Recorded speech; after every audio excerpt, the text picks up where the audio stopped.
ایک دن کی بات ہے، شہر میں ایک لڑکا تھا جس کا نام علی تھا۔ وہ ایک عام سا لڑکا تھا جس کی خواہش تھی کہ وہ اپنے نصیب کو تلاش کرے۔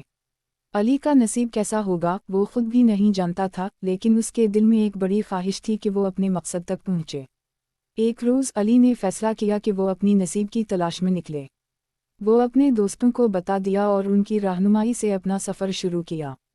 سفر کی شروعات بھی علی کے لیے مشکلات بھری ثابت ہوئی۔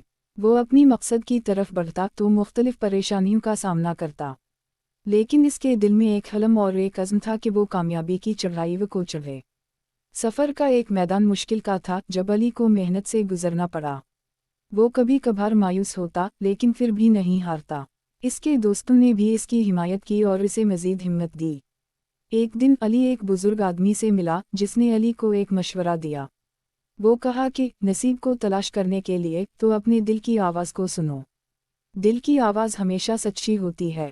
یہ سن کر علی نے اپنے دل کو سنا اور اس کے راستے کا انتخاب کیا۔ علی کا سفر جاری رہا، لیکن اب وہ اپنے دل کی راہ پر چل رہا تھا۔ اس نے خود کو اس کام کے لیے وقت دیا جو اس کے دل کی آواز کو پرسکون کرتا تھا۔ اور پھر ایک دن جب وہ اپنے مقصد کے بہت قریب تھا، اس کو ایک نئی راہ دکھائی گئی۔ یہ راہ اس کے لیے بہت نیا تھا، لیکن علی نے اسے قبول کیا۔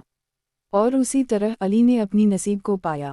اس نے دیکھا کہ اس کی کوششوں کا نتیجہ کچھ یونیک اور خوشگوار تھا۔ اس نے اپنے خوابوں کو حقیقت بنایا۔ نصیب کو تلاش کرنے کا سفر انتہائی مشکل تھا، لیکن علی نے اس میں کبھی بھی نا امید نہیں ہونے دیا۔ اس نے اپنی محنت اور اپنی حمایت کو سلامتی دی اور اپنے نصیب کو پایا۔ اس کہانی کی سبق یہ ہے کہ ہمیشہ اپنے دل کی آواز کو سننا چاہیے، کیونکہ وہ ہمیشہ ہمیں صحیح راہ دکھاتی ہے۔ نصیب کو تلاش کرنے کا سفر مشکل ہوتا ہے، لیکن اگر ہم دل سے جدوجہد کریں